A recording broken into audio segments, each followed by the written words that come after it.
What's up everyone, Dana Lightning here. Today we're going to talk about Elite License, which cars you should make Elite. So once you beat Shax, you're going to start the Tempest races. And you'll see Elite License 1 pop up on the screen, and it's very important to choose the right cars for the Elite License. The car you choose to run the Elite License with, there's a really big bonus and a really big negative of making that car Elite. And this is different than Elite Tuners or Elite Customs. Now for my Elite License, I picked mostly the wrong cars because back then I guess I didn't really understand the game as much, and I was in a big hurry to get it done, so I just kind of chose whatever because I wanted to get through it, which is a mistake. You really want to take your time on these things and run through it slowly. Once you run Elite License and you make the car Elite, that car is locked out of all further Tempest events. So you can no longer use any of these cars you see in my Elite License 1, my Elite License 2, or my Elite License 3.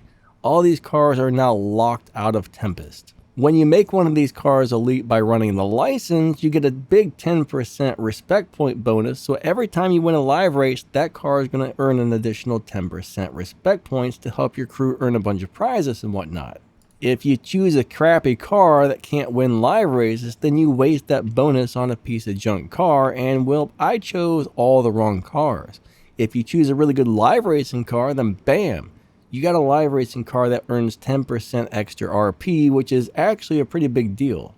Especially if your crew's got a wild card going, let's say you got a 70% or a 150, you got a collection bonus or a rare car bonus and blah blah blah, plus another 10% from the Elite License. That is huge. 10% might not sound like much, but every little bit adds up. For my first Elite License, none of these cars are good at live racing. I chose every car incorrectly for my first license. I should have put like my Golf GTI in here, which I might have done on one of these, but nonetheless, I should have picked really good little live racing cars. For Elite License 2, the Abreth 500, actually a good live racer, so that was actually a good choice. I mean, you guys probably don't think much of that car when you look at it, but that's actually a good choice. The other ones, no, terrible cars. None of these are really going to win live races. So those were really bad choices. Those are all getting a 10% bonus that I'm never going to be able to use. Next, we have the third Elite License. Well, I did put the GTI on there, which is good. I picked the Hellcat, one of the worst cars in the game. I picked the F12 Berlinetta. That's not going to earn me any respect points. I did pick Finn's Exige 360 Cup car, which is a great little live racing car. That was a good choice. And then I did the F50, and at the time the F50 was actually a great live racer, but unfortunately it's not anymore. So which cars do you want to choose? Well, we're going to talk about that and help you decide which are going to be the best cars for you to pick.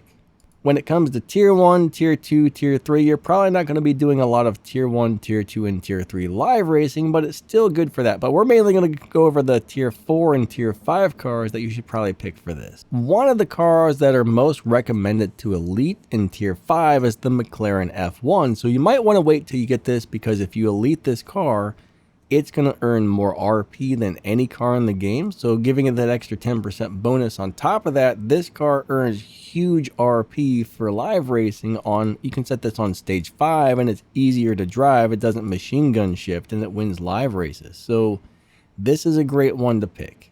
And that is a Legends cars. The next one I recommend is the Toyota Supra, but I also don't recommend this one, and I'll tell you why in a second. But for example, look at the bonuses. This car has a crew bonus. Well, that's not the car. My crew has a crew bonus. The car's got a rare car bonus. It's got a collection bonus. It's got a freshness bonus because it's an Elite Tuners car. So this gets a lot of extra RP. If I would have made this car Elite and got another 10% on top of that, that is a lot of bonuses. So the Legends cars and the Elite Tuners cars get really big bonuses, which are awesome. Now, some of the Legends cars and some of the Elite Tuners cars cannot win live races, so you got to be careful which ones you pick, but those are all very good cars to pick if they're capable of winning live races easily. Now, one reason you might not want to Elite this is this particular car is able to beat Tempest pretty easily. You get this car for free. It'll run through Tempest 1, Tempest 2, Tempest 3, no problem. So some people use it to beat the bosses. Some people use it to make Elite. So that's going to be personal preference. But you should at least Elite one out of those two cars, in my opinion.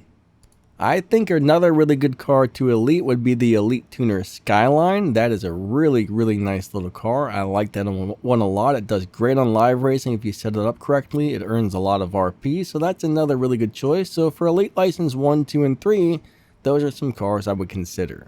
When it comes to tier 4 cars, this would probably be my top choice for cars to Elite because this is a beast at live racing. It's got all the bonuses. You know, it's just a really, really nice little car. Put another 10% on top of that, and the Subaru WRX STI from Elite Tuners will just earn a lot of RP for a tier 4 car.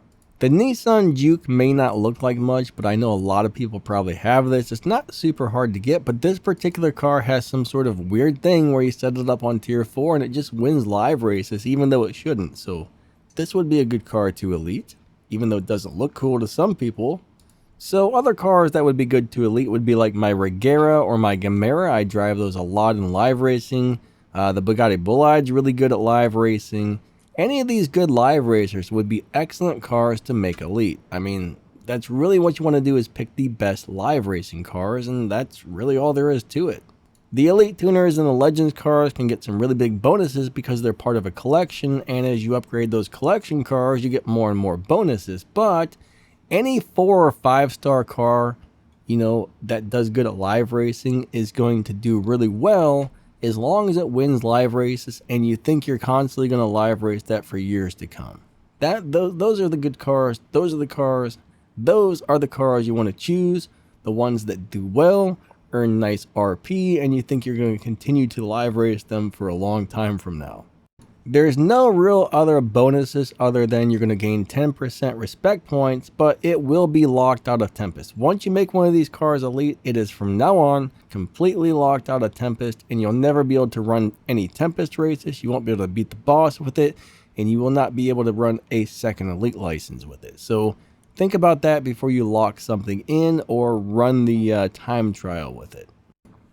I'm not really going to get into which tier 1, tier 2, and tier 3 cars to Elite because just pick a good live racer and make sure it's not one that you want to run the boss races with because it will be locked out after you make it Elite. But like I said, you're not going to be doing a lot of live racing with tier 1, tier 2, or tier 3 once you move up in the game, but it is good to make good live racers Elite.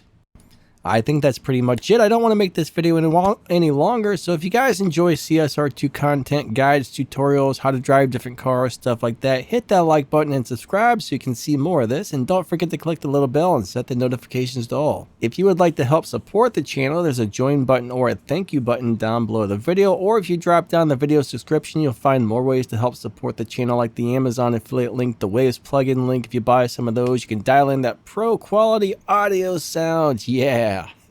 You'll find some links to my Discord server, you'll find some links to my other YouTube channel, some game info, and all kinds of stuff down there in the video's description, guys. So if you want to check that out, we would definitely appreciate it. If not, that's okay too. But anyways, thanks for watching. You guys are awesome.